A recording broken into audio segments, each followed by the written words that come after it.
तो इसके environment portion को हम लोग डिस्कस करते हैं। तो हमारे सामने क्वेश्चन दिख रहा है, इनमें से कौन सा बंदरगाह पूर्वी तट का सबसे गहरा भूमिवर्ती चारों ओर भूमि से घिरा पूर्ण रूप से सुरक्षित बंदरगाह कौन सा है? चारों ओर भूमि से जो घिरा बंदरगाह है वो विशाखापट्टनम है। हमारा 61 में डी ऑप्शन करेक्ट है। ओके। कौन सी गैस ग्रीन हाउस गैस प्रभाव के लिए सबसे ज्यादा उत्तरदायी है? तो कार्बन डाइऑक्साइड गैस जो है वो ग्रीन हाउस प्रभाव के लिए सबसे ज्यादा उत्तरदायी है। तो ये हमारा क्या है? ये हमारा है 62 में हमारा बी हो जाएगा। तो देखिए ग्रीन हाउस गैस जो हमारी होती है मीथेन होती है, ठीक है, मीथेन होती है, कार्बन डाइऑक्साइड होती है और जलवाष्प होती है, और मतलब कई तरीके और कुछ एकाध हमारी गैसें होती हैं। तो देखिए मीथेन होती है, कार्बन डाइऑक्साइड गैस होती है, और जो आपकी nitrogen dioxide N2O nitrous oxide और आपकी कौन सी होती है? जलवाष्प। ये सारी गैसेस जो होती हैं ये ग्रीन हाउस गैस की कैटेगरी में आती हैं। ओके। जल प्रदूषण का स्रोत नहीं है। तो जल प्रदूषण जो खनन से जो प्राप्त कचरा जो होता है वो जल प्रदूषण का स्रोत नहीं है। तो ये हमारा 63 में हो जाएगा, डी हो जाएगा, 63 में डी। ओके। भारत में बाढ़ संबंधी चेतावनी जारी कौन करता है? सिंचाई एवं बाढ़ नियंत्रण विभाग जो होता है वो बाढ़ संबंधी चेतावनी को जारी करता है। तो 64 में हमारा क्या हो जाएगा? बी हो जाएगा। ओके। ग्राम पंचायतों का कार्य क्या है? ग्राम पंचायतों का कार्य क्या है? ग्राम पंचायतों का कार्य होता है जल संसाधनों का रखरखाव, ये भी होता है, स्कूलों का निर्माण, बीपीएल लाभार्थियों की सूची तैयार करना, इनमें से सभी। तो 65 हो जाएगा, ऑप्शन डी, इनमें से सभी।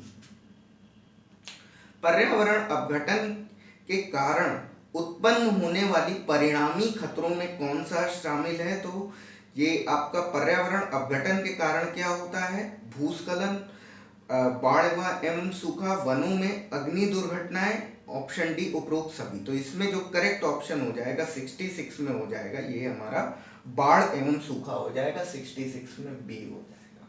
ओके।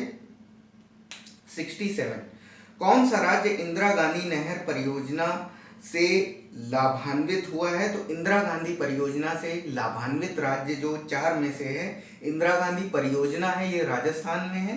तो जो लाभान्वित राज्य है वो भी कौन सा है? राजस्थान है। 67 में हो जाएगा, सी हो जाएगा। जल प्रदूषण अथवा जल जनित रोगों का एक उदाहरण निम्न में से कौन सा है? तो इसमें जो करेक्ट ऑप्शन है वो क्या है? अतिसार है। 68 में सी हो जाएगा। पर्यावरण शिक्षा का उद्देश्य क्या है? पर्यावरण शिक्षा का उद्देश्य जो है वो है पर्यावरण की सुरक्षा तथा संरक्षण है। तो 69 में ए हो जाएगा। 70 हमारा है, पर्यावरण की जागरूकता को बढ़ावा देने के लिए देने के उद्देश्य से निम्न में से कौन सी प्रतियोगिता का आयोजन किया जाता है? तो कौन सी प्रतियोगिता का आयोजन होता है? ग्रीन ओलंपियाड का होता है। तो 70 का क्या हो जाएगा? ए हो जाएगा। तो ये क्वेश्चन है हमारा, कौन से दिवस को पर्यावरण दिवस मनाया जाता है? तो 71 का हमारा हो जाएगा बी, 5 जून। ठीक है, तो बी ऑप्शन करेक्ट है। 5 जून को हम पर्यावरण दिवस मनाते हैं। स्कूलों में पर्यावरण के प्रति जागरूकता लाने हेतु छात्रों की मानसिकता में बदलाव लाने में कौन सी रणनीति कारगर सिद्ध होगी? तो इसमें 4 ऑप्शन दे रखी है। खेल प्रतियोगिता का आयोजन, पाठ्यक्रम में बदलाव तथा गैर शैक्षिक तथा रचनात्मक क्रियाकलापों को शामिल करना। तो रचनात्मक क्रियाकलापों को शामिल करना। तो ये जो हमारा ऑप्शन है ये हमको करेक्ट लग रहा है। परीक्षा के माध्यम से कुछ नहीं होगा, परीक्षा के माध्यम से नहीं, हम पर्यावरण गतिविधियों को इम्प्रूव करते हैं। तो 72 का हमारा हो जाएगा, बी हो जाएगा। भारतीय संविधान द्वारा उपलब्ध किए गए मूलभूत अधिकारों का मुख्य उद्देश्य क्या है? तो बच्चों का सर्वांगीण विकास, पुरुषों का सर्वांगीण विकास, ये दोनों गलत है, बच्चों या पुरुषों का नहीं है। महिला सशक्तिकरण, ये भी गलत है। नागरिक के व्यक्तित्व का सर्वांगीण विकास, तो ये हमारे भारतीय संविधान द्वारा उपलब्ध कराए गए मूलभूत अधिकारों का मुख्य उद्देश्य ये है, नागरिकों का सर्वांगीण विकास होना चाहिए। तो नागरिकों के व्यक्तित्व का सर्वांगीण विकास होना चाहिए, तो 73 हमारा डी हो जाएगा। नेक्स्ट हमारा है, सामाजिक विज्ञान में कौन सा आयाम विषय शामिल नहीं है? तो सामाजिक विज्ञान में कौन सा आयाम विषय शामिल नहीं है? तो ये है हमारा व्यावसायिक शिक्षा। व्यावसायिक शिक्षा हमारा विषय शामिल नहीं है, तो 74 हमारा डी हो जाएगा। अंकों के आधार पर किस पाठ्यक्रम विषय वस्तु की परीक्षा नहीं की जा सकती है? तो इस स्वास्थ्य, योगा, संगीत, इसमें तीनों ही सही है, तो करेक्ट ऑप्शन हो जाएगा ऑप्शन डी।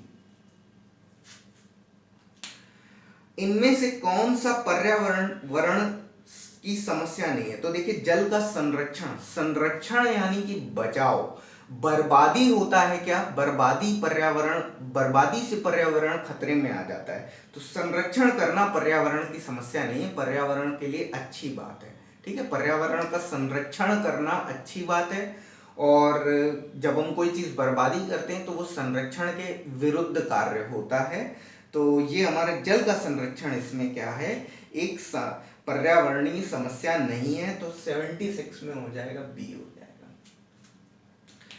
इनमें से कौन सा पर्यावरण शिक्षा का एक सिद्धांत नहीं है? तो पर्यावरण शिक्षा में सभी की सहभागिता, पर्यावरण शिक्षा जीवन पर्यंत शिक्षा प्रणाली नहीं है, पर्यावरण शिक्षा एक समेकित तथा सामुदायिक प्रयास होना चाहिए, पर्यावरण शिक्षा का सामाजिक तथा आर्थिक उद्देश्यों के साथ समुचित तालमेल तथा समान प्राथमिकता के आधार पर।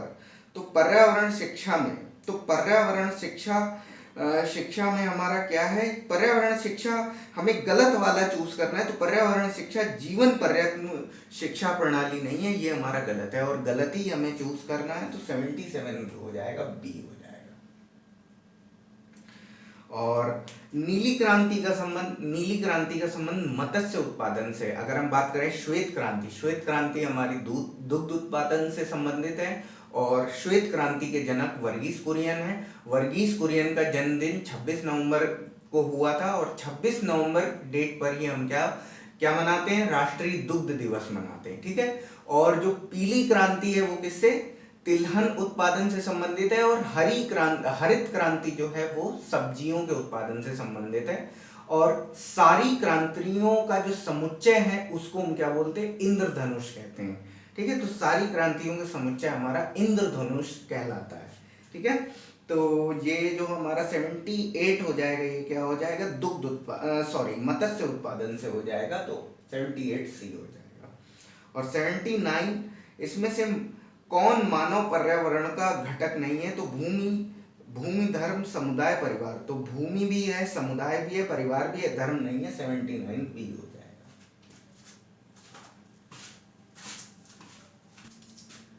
तो ये हमारा क्या है? पिघले हुए मैग्मा, जो मैग्मा यानी कि जो लावा निकलता है उससे जो निर्मित चट्टान होती है वो आग्नेय चट्टान होती है, तो आग्नेय चट्टान हमारा क्या हो जाएगा? ऑप्शन ए हो जाएगा, 80 का ए करेक्ट हो जाएगा।